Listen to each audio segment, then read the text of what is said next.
Today I'd like to go over some tips and pointers aimed at university graduates so they can nail their graduate interviews. After watching the video today, you're going to be armed with how to take one and then how to close out an interview to get the best possible outcome. In addition to that, at the end of it, being that I am an agency recruiter, I'll give you a few insights and thoughts to leave you with that you might want to have as perspective on how to stand out from the crowd as a graduate trying to find a job. The goal of this channel is to help people by using my experience over the last 15 years of agency recruitment to help job seekers, professional job seekers, or to help companies and hiring managers to be able to find, attract and pitch the best quality talent in the marketplace. So these videos are basically being created to give back and to help out the industry. If you get some value out of it, please feel free to like, subscribe, and continue to watch these videos as they come out. It motivates me to continue to make them. Having been a university graduate myself, I studied at Flinders University and got a Bachelor of International Business, minoring in HR, and remembering exactly how difficult it was to actually go through the interview process.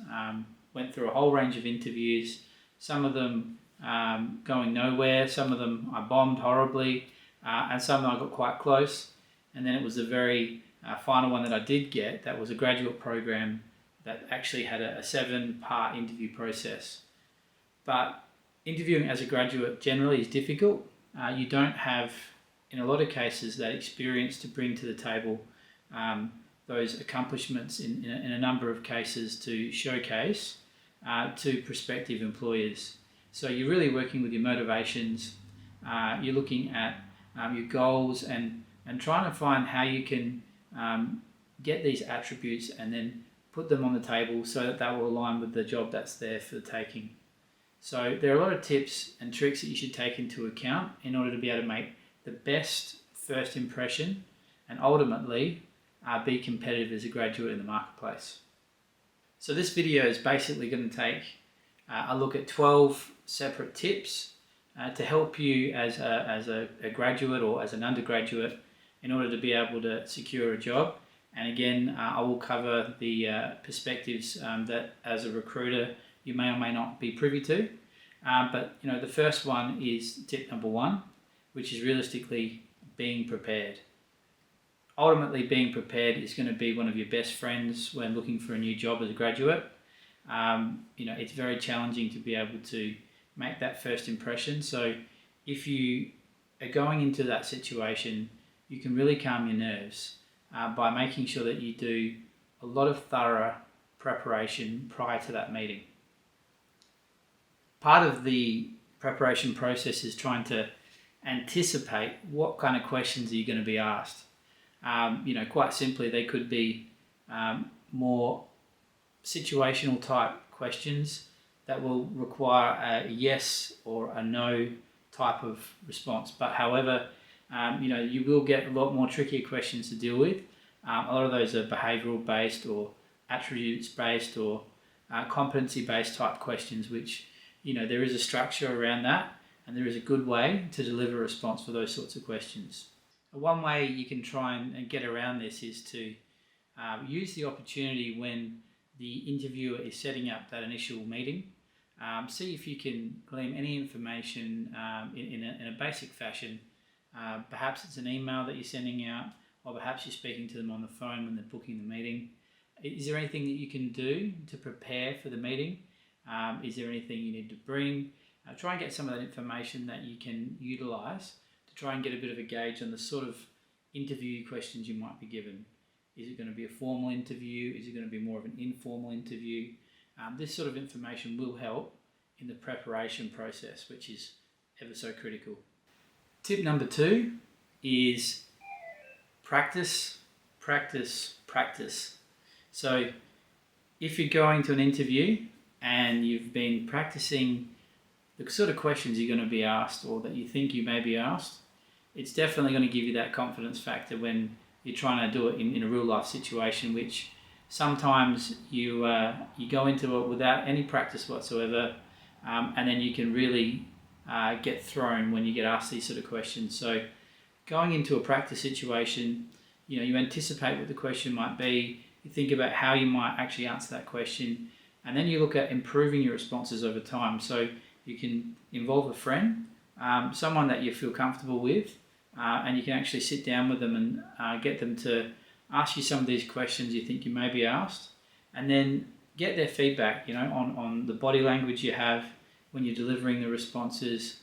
Maybe look at getting them to time your responses as well.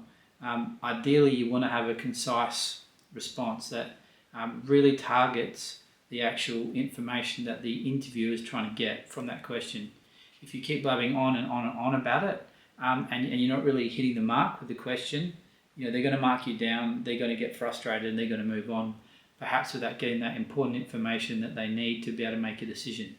So practice those questions with someone, whether it's in the mirror, whether it's with someone you know, or even if you want, if you're part of the university still, you can reach out to the university's careers area, and they may actually be able to sit down with you and do a mock interview type situation, which will give you, I guess, the opportunity to try and test in a real world situation with someone who's used to doing interviews, who can give you proper feedback, and then with that ability to have that, go into another interview with someone who you're actually going for a job with. You'll feel a lot more confident, your interview questions will flow, you'll be able to recall that information so much better, and as a result you'll really shine. Tip number 3 is doing research on the business that you're interviewing with. And particularly this is going to be very good if you're going into an interview with a company directly, even more so than if you're interviewing with a recruitment agency. So if you're going to actually sit down or have a phone interview or an assessment centre, or you're going to sit down with someone via Zoom or Microsoft Teams, whatever, you need to know some information about the business before you do that. There are places that you can find that information. It may be their social media pages, it could be articles that are out in the marketplace, it could be their website, and I guess there are things that you want to know about them. So where are they based? How long has the business been around for? How big is the business? Is there, competition in the area that perhaps that they deal with? Are there values that they talk about on their website or in different interactions they have in the digital space? Try and get a bit of a picture of this information will help you, 1, in being able to tailor your responses to the interview questions, 2, to be able to come up with your own questions, which we'll talk about soon, that will make sure it looks like you've taken the initiative, that you are probably a higher level candidate who gets the business more and perhaps will be able to give a better quality response. Tip number 4 is what I call spot the obvious. So the idea behind this is really taking a bit of a practical approach, maybe putting yourself in the shoes of the hiring manager who's doing the interview, and thinking about, okay, so maybe they've got your resume, they're going to base some of their questions around the actual document that they've got and the information there. So, if you were perhaps yourself and putting yourself in their shoes, what sort of questions might you ask yourself in this situation? It may be that there are certain gaps in the resume. It may be that there are certain dates missing.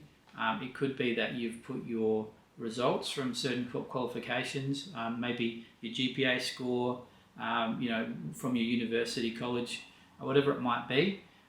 It may be that you've got accomplishments and achievements that you've written down. They may want to ask you more questions about that. And if you give quite specific details, which accomplishments and things like that should have, you really want to know that information back to front. So when they're asking you questions about it, again, part of the preparation process is to anticipate. And this is a key area which can be very simple, but really help a lot. Tip number 5 is realistically going into an interview with a number of questions that you have for the interviewer. Some of these may be general, and if you've done your research, some of them might be specific, and certainly a bit of a mixture is good. You really need to have some specific ones based off research if you can, which will really show that you have initiative, that you're analytical, you put some effort in, you're serious about this interview. But also some general interview questions can be really helpful as well. I would say in every interview you go to, you want to have some in your back pocket. Whether you get a chance to ask them or not, sometimes you may not, but most chances will be there for you if you anticipate and you see those gaps and try and take control back of the interview to some extent. So there'll be some general ones which, to start with, that you could try out. An example might be the following. What do junior employees working for your business find best about the company? And also, what do they find to be the biggest challenges within the first 3 months of joining? A question like that shows you're quite analytical, and it's like you're taking the whole opportunity, the whole interview process quite seriously. It shows that you've got some diligence and that you're trying to see whether or not you're a good fit for the role, which, from a hirer's perspective is good. They want someone who's going to stick out in the long term and be the right fit. So trying to establish that in the early parts of the role shows, a positive sign that this might be a good candidate for the role. What pathways does the business offer for training and development? This shows that you want to improve and that you're interested in self-development, which will be a very positive sign to any prospective employers. Someone who is going to be continually bettering themselves and looking for ways to get support from a business who wants to have the best people on board is typically going to be a good asset. A more specific question based on research may look something like this. I was reading an article and I saw that 6 months ago your firm merged with firm X. How have you managed to integrate the two cultures, and how will that impact myself if I was to come on board and my opportunities for career development and promotion over the next 3 years? This sort of question tells the interviewer that you're ambitious. You want to improve your standing in the business. You want to find a business that has a good culture because you want to be there for a long term. It's an intelligent question, and it shows that you've done research, so it shows that you're a high caliber candidate, and it also puts them on the back foot. It pivots the control a little bit. So now not only is this interaction a one way, them interviewing you, now you're actually interviewing them in a way that they have to take a step back and sell the role to you a little bit, which can really change the dynamic and make a massive difference to how they perceive you as a candidate. Tip number 6 is looking at how you can plan your pre-interview strategy. So, how do you combat some of the nerves? It's really making sure that you've done all the right preparation, and here are some of the pointers that you should take into account. Firstly, getting to the destination is going to be critical. You want to be able to get there 10 to 15 minutes early. Also, it's important that you have a think about, how are you going to get there? How much time is it going to take? Do you know the route? Is there any chance that you might get perhaps lost on the way? Are you going to drive there? Are you going to catch public transport? What if you miss the bus? Is there a buffer involved? You want to have plenty of time for you to get there early, and also make sure that if something goes wrong, you'll still be able to recuperate and get there within time. Another consideration is what are you going to wear? Is it clean? Is it ironed? Is it ready to go? When you wake up in the morning, is it all laying out there on the chair? And in addition to that, you want to have a thought about probably being a bit overdressed for the occasion. You get one chance to make that first impression, and it's very difficult to break it. So therefore, you always want to go a little bit overdressed. they can never have a go at you for being a bit too formal. But if you're underdressed on the other side of it, it can be a make or break for the whole interview and setting that first impression. If you're doing a virtual meeting, you've got to make sure that your phone or your laptop, it's fully charged. Nothing worse than having that die on you at the worst possible time. If you're going to be also looking at potentially, deodorant, makeup, all that sort of stuff, make sure that you don't overdo it, and make sure that you keep it pleasant but not overpowering. Part of the preparation as well, I always recommend as a graduate, it's good to have a folder, maybe like a folder with some clear sheets where you can slide some documents in. You can have the originals, which is good because I know that obviously agencies, they like to certify some of these documents. They like to see the original documents, particularly with things like tertiary degrees. It may be something to do with your visa or your passport, something to prove your work rights.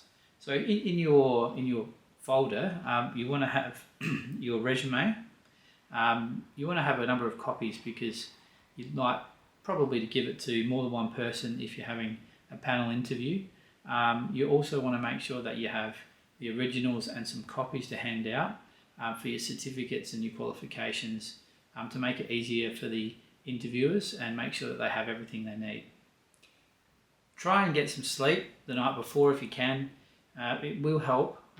You want to be firing on all cylinders when you're in the interview process. So if you can, make sure that you get some decent sleep. Try and make sure that you also leave in plenty of time.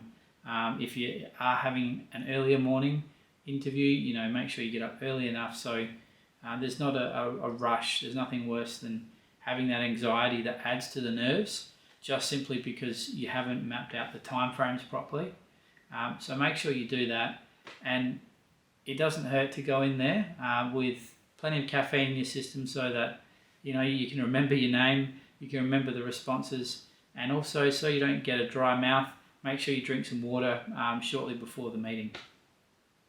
Tip number 7 is about trying to control your nerves. It's good to have some perspective, and particularly at the graduate level. You're going in for these sorts of interviews where, probably you may have had some interviews, unless you're a mature age graduate, you probably don't have a lot of work experience, you probably haven't done a lot of interviews, and neither have your competitors. So therefore, just remember it's okay to have some nerves. The best way to mitigate those are realistically through this preparation process that I've been talking about. You do enough of these things and the quality of the interview experience will be a lot better. And as you do more and more interviews, you'll get better and better and better with each one. But it's best to never skip on the preparation, and it's best to follow this sort of process. With regards to the nerves, it's also about trying to be self-aware. So if you're asked a question, you don't know the answer, you can't recall the information, it's like a spiral of negative emotions and nervousness that goes out of control, anxiety on steroids. It's okay to just stop and ask for a moment to come up with a response. It's okay to say, hey, look, I'd like to answer that question, but do you mind if we come back to that in a little while, just so I can give you the best possible response? Tip number 8 is about body language and common courtesy. So the first one I'd probably say is the receptionist is your friend. When you go into the reception, you want to make sure that you are friendly, positive, and respectful to the receptionist. You want to address them clearly, introduce them, make sure that you are giving a very good first impression, because sometimes the receptionist can have a lot of sway within the business, and if they have a bad experience with that individual, even if the interview goes well, they may say something negative to the hiring manager which could undo your all the good work that you put in prior to that. When you're being led to the interview room, it's good practice to allow them to identify where you should sit and give that cue first before you sit down. Also, I talked before about some of those documents that you can bring in that folder. It's a great way to establish it at the beginning of the process. I've come prepared. I've got these documents. Before we start, would you like copies of them to help with the interview process at all? Another thing as well, body language 101. What they teach often is to mirror the subject that you're sitting across from. Just by mirroring some of the same body language that they have, it actually helps them to feel a lot more comfortable in the situation with the person that they're sitting across from, even if they're not necessarily aware of it at the time. And that will help with the interview process. If they feel comfortable, they're going to be listening attentively to what you're saying. Sometimes you're going to be offered a drink. It's not good to ask for a drink necessarily, but if they offer you a drink, sometimes you don't know what to say, and it can be awkward because you don't want to make them go to too much effort. So basically what I sort of suggest is a simple response is, thank you for the offer. How about yourself? Are you going to have one? I'll have one if you're having one, otherwise I'm fine. Thanks for the offer. Sometimes in the interview process, without even thinking, you might accidentally start talking over the top of the interviewer. Do not talk over the top of the interviewer. Do not interrupt them. Wait for them to finish. Keep that idea in your head. Be patient, and make sure that if you didn't hear what they said, ask them to repeat the question.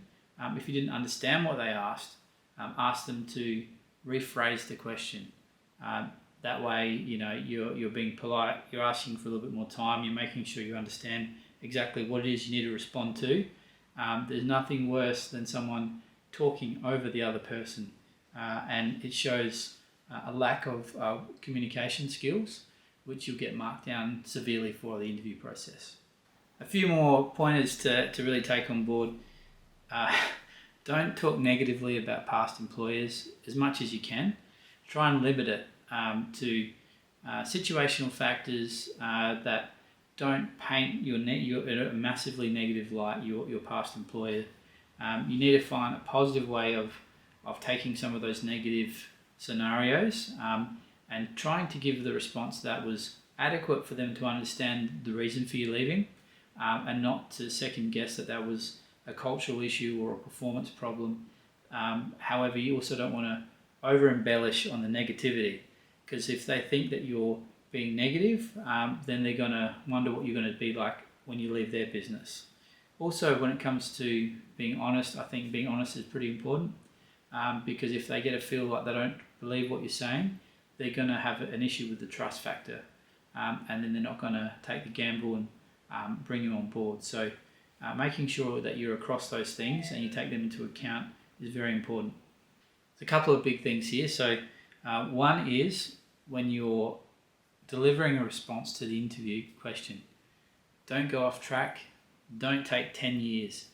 Keep it succinct, simple, structured. Have a structure in how you're going to respond to these questions, if they're open or closed. The closed ones are easy, the open ones are harder, and they sometimes will be having follow-up questions from the interviewer. So I do see at times some very senior candidates can go on and on and on about a response which really travels very far away from what's actually being asked. And then some of the really junior candidates don't give much detail, or they don't really understand the question. So again, having that confidence with that structure will enable you to answer any question. Don't babble, don't go on too long. Another one is realistically, and probably one of the most important things of all, is show enthusiasm.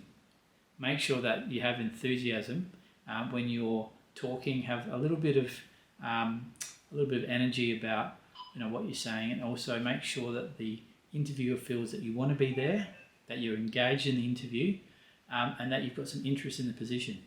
I get a lot of complaints from potential hiring managers about candidates which they said they just weren't enthusiastic enough, and often that will be the end of the story. So if you can take anything out of this video is make sure from start to finish, when you walk out that door, there's a lot of enthusiasm that comes across. Not too much.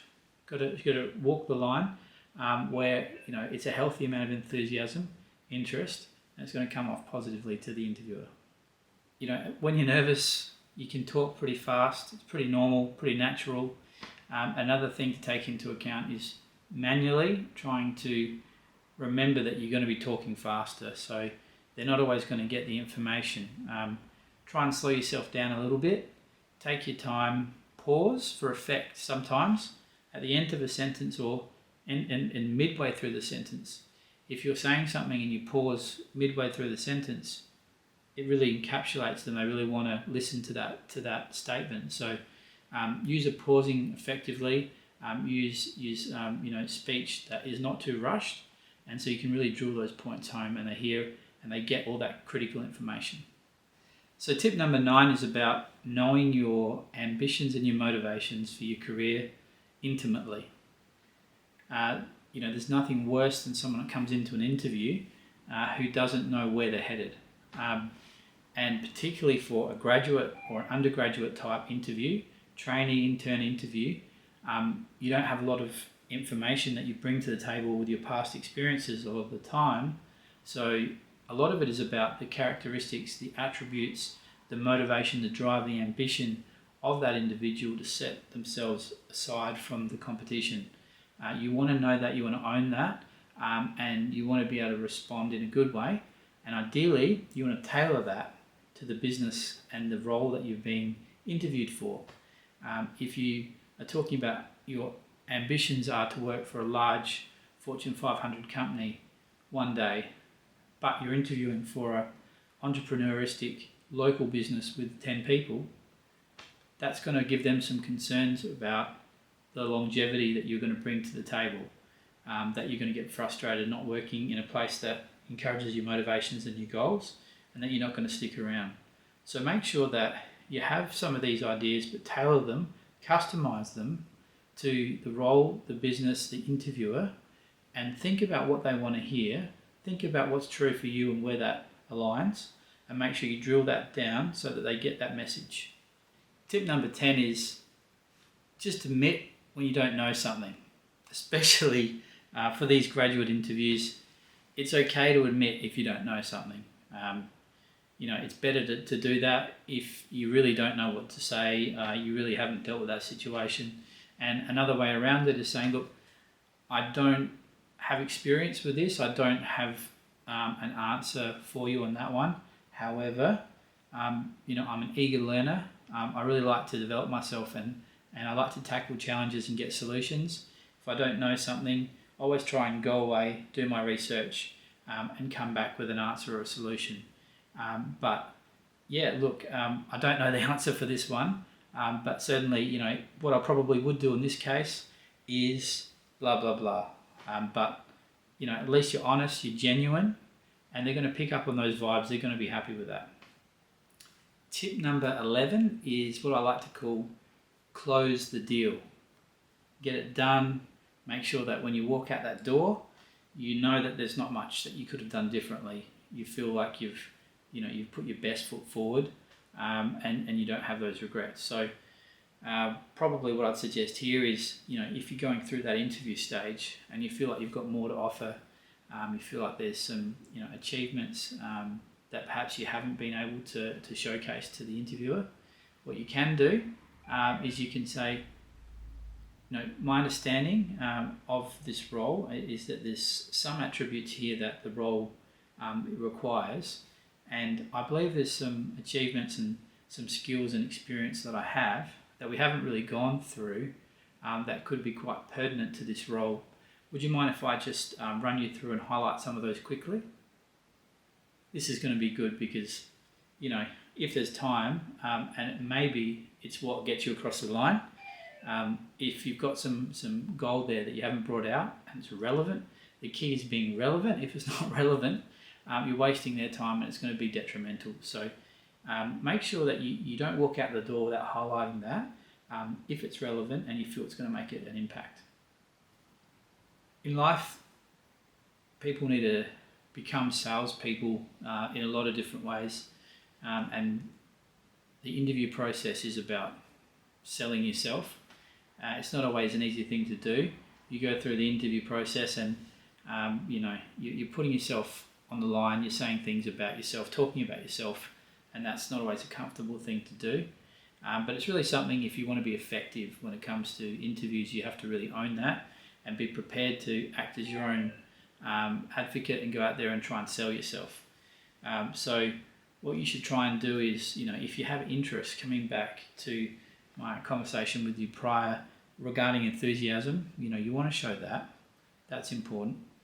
But you also want to make sure that before the interview finishes, that you've shown interest in the role, and you let them know. You make them quite clear that, thank you very much for your time. I've really enjoyed the interview. It's been great to learn more about the role in the company and yourself.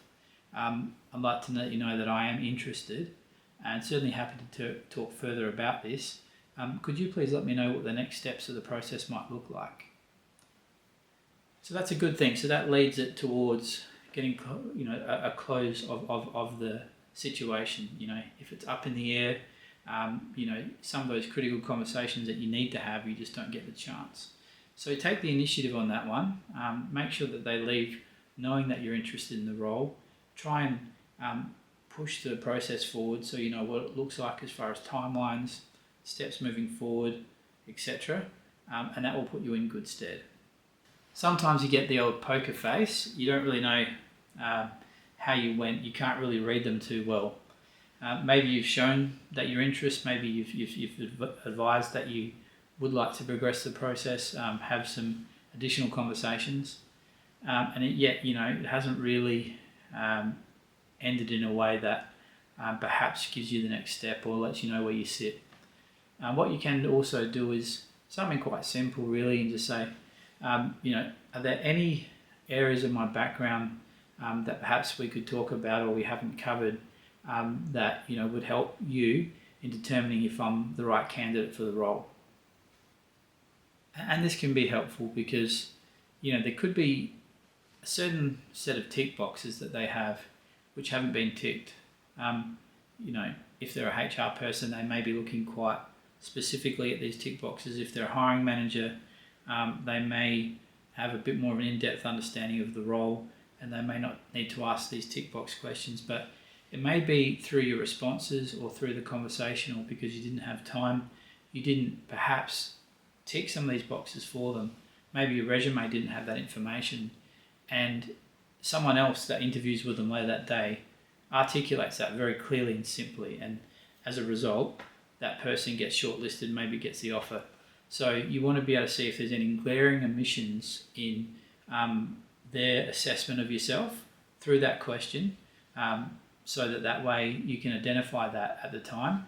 And if they say, oh look, perhaps we're really looking for someone who's got some experience here, or some sort of skills or whatever it might be, it gives you a chance for a rebuttal. Here's a chance where you can sell, try and close the deal, try and identify any objectives, objections that they're maybe not 100% happy with your background. They haven't seen that experience.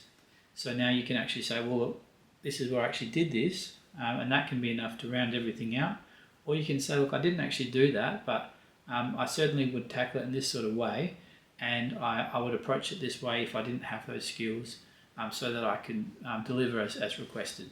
You've got to leave on a strong note, and in my opinion, the exit is almost as critical as the entrance.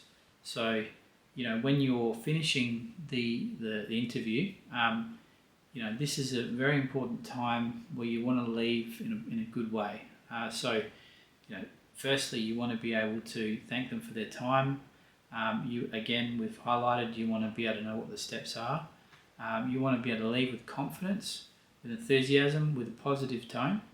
You want to shake their hand firmly. You want to make sure that you're looking them in the eye and smiling and thanking them so that they get a good last image of you when you walk out the door. There's nothing worse than just standing there with no real direction, not really knowing when to leave or how to leave, not really saying goodbye properly, and then going, oh man, I screwed that up at the end. So take charge, take initiative, make sure that you're directing that so that you walk out there and you're happy with how you left things. Tip number 12 is what to do after the interview. Something to take into account related to the last point is when you go through an interview, the whole time you're trying frantically to build rapport, get engagement, and some relief at the end of it. You think it went well, you think, I smashed it. And your guard's down a little bit, you're a little bit less formal, you're walking out, maybe talking to them about some sports, what you're doing on the weekend, perhaps you're going out for a few drinks, whatever it is. Just be a bit careful that you don't say anything you're going to regret. This is the time to really nail it home. So be friendly, leave a great impression, let them see your serious side and your formal side and your informal side, but always keep in control of how you're being perceived and what you're saying, particularly at that end part when you're in your guards down a little bit.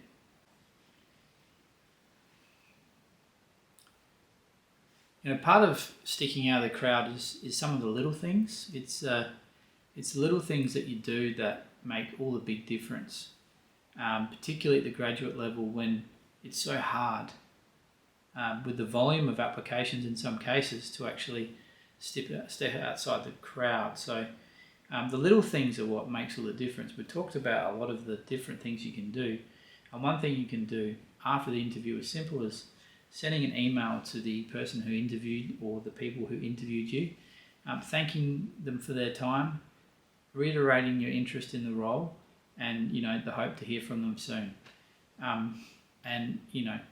That little touch can make a fairly big difference. Just showing again, the quality of the individual you are. They're probably not going to get many, if any, of those emails. So it's just a good point of difference. So something to really take into account there. Another thing you've got to take into account is with regards to feedback. So, maybe you weren't successful for the role. You're not always going to get feedback. Bottom line, unfortunately, it doesn't always happen.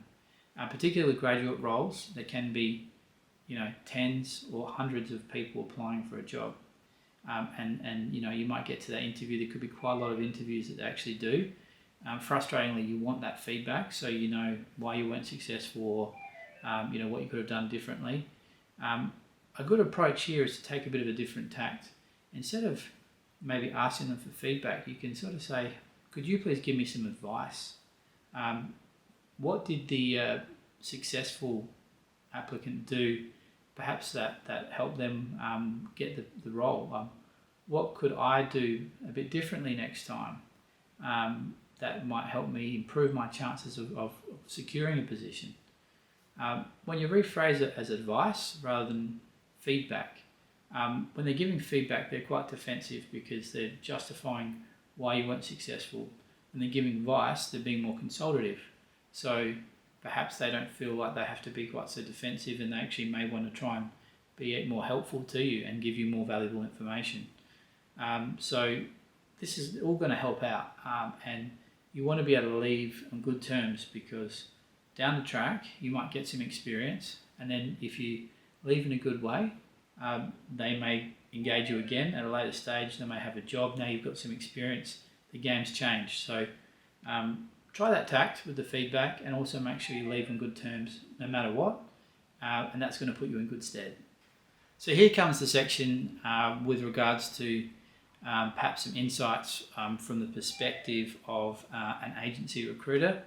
And as a job hunter, the agency, sometimes you just don't know what's going on behind the lines, or some of that information that can be helpful. So just a few extra points here that may be beneficial. I thought I'd be happy to share with you.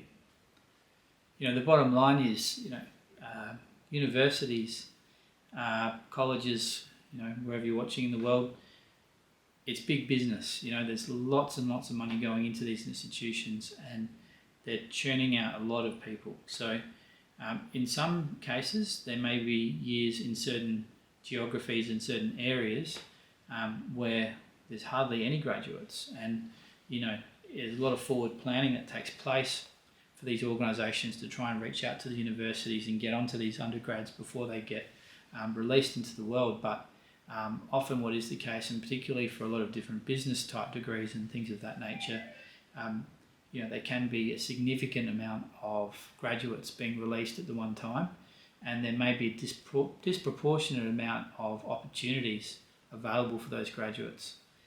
So there's nothing more critical than learning to identify ways to differentiate yourself. There's a lot of easy ways to do it, but from the perspective of a recruiter, you need to be different, you need to stick out. One simple thing you can do is make sure that you've got a kick-ass resume. Make sure your resume is fantastic.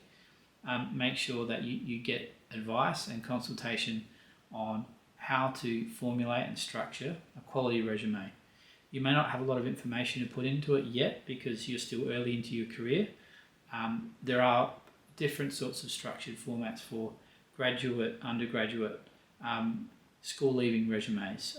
So try and get some consultation, guidance online, videos, YouTube, whatever it is. Even we produce some things around that. Try and find out how to structure that so that it's going to look better than the other people applying. Number one. Number two, you want to have a LinkedIn profile. There are so many people on LinkedIn nowadays across the globe. For professionals, there's nothing better. And as a recruiter, I use it religiously. So if you want to be noticed, you need to find a way of not just having a good resume, not just a good cover letter. Cover letter is another story. You need to be able to formulate a good cover letter. Again, similar thing, you need to learn how to do that. Perhaps that's a video for another day. But a LinkedIn profile is going to be important. You need to have detail in there. You need to have something that has a bit of an eye-catching background with a banner. You can use simple software to be able to create some banners specifically for LinkedIn, and you can do so for free. And also you want to have an eye-catching, professional, fantastic image. Some people don't have any image. Some people have a very bad image, and not only will you get unnoticed, you'll probably be put into a negative pile if they look at your resume and they look at your LinkedIn profile and they go, oh, okay, maybe not. People are going to look for ways to get rid of your application.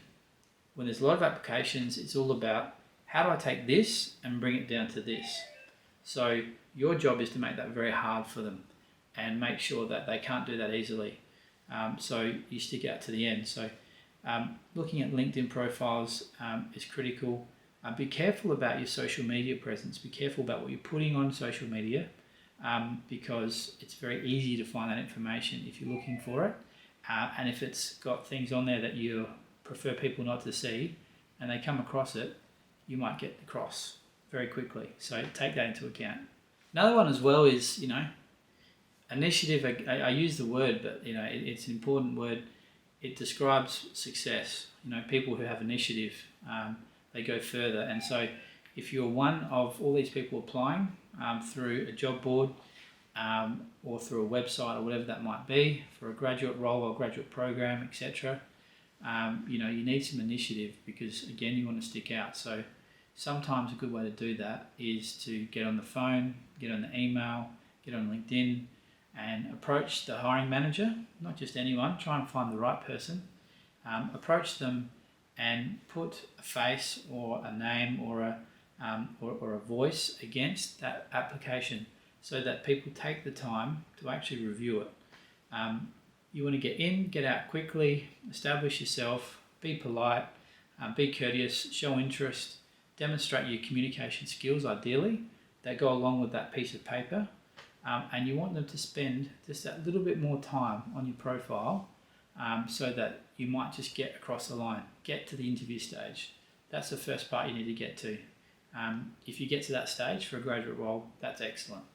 Then you can really sharpen your interview skills. And if we do the other things we've discussed before, you're probably going to be 10 times more prepared than everyone else.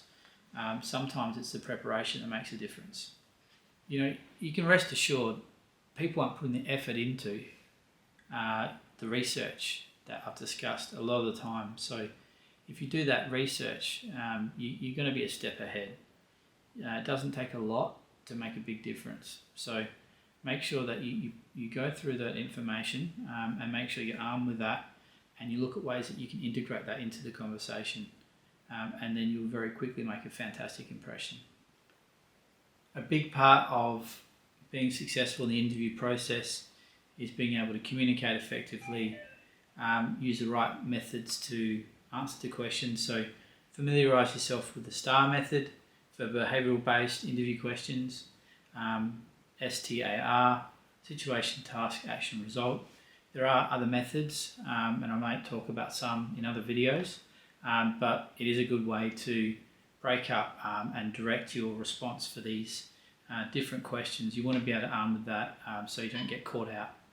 You also want to make sure that you're communicating really well in general, you're presenting yourself really well on paper and in person and over the phone. So these are some of the things that you've got to do, and as an agency recruiter, I come across a lot of graduates that not really have put that effort into being able to do that the best way possible within the best of their ability, and it does show, and they quickly get moved down the list. So put some extra effort into those things and it will make a big difference. So you want to be keen, but don't be desperate. Don't want to come across needy. You want to come across as interested, passionate, enthusiastic about the opportunity, but not like you'll take anything they've got and you just want to work for free. And you can do that sort of approach. I don't recommend it. You want to build some value in yourself as an individual. You want them to be chasing you. You want to get their interest with all the tactics that we've used prior to this, but you then want to make sure that with that interest demonstrated, you want to convey that in a way that is interested but not desperate. And finally, there's really 3 different things that set people apart. An agency recruiter will be able to determine this. One is communication skills, presentation, and that really shows people's sometimes emotional intelligence and how they will communicate as a graduate. Those people will go far. Academic results definitely is going to make a big impact. If you've got a really high, tertiary entrance rank, maybe a Golden Key Society, that's going to help a lot. Depending on if someone wants, academic smarts, or they want people skills fused with intelligence. But the last one, and very important one, is passion, ambition, and someone who can convey that really well. They're really hungry to develop, to grow, to be a real asset, a long-term asset for the business, and just to soak up everything they can and build a real career within that business. They're the 3 things. You have to look at which one you can master the best, which angle you want to take. If you can do more than one of those 3 things, brilliant. You'll be a knockout. But if you do any of those 3 things, you're probably going to get to the interview stage. You're probably going to get close to or even the job you're after. So I hope you got some value out of the video today. If you've got any experiences that you want to share about anything I've discussed, please put your comments down in the comments below. Love to hear your thoughts. If you got some interest and value out of what we've discussed today, please subscribe to the channel, like the video. You can set your notification to be advised when new videos are coming in. We love the support, so it'd be great if you get behind that.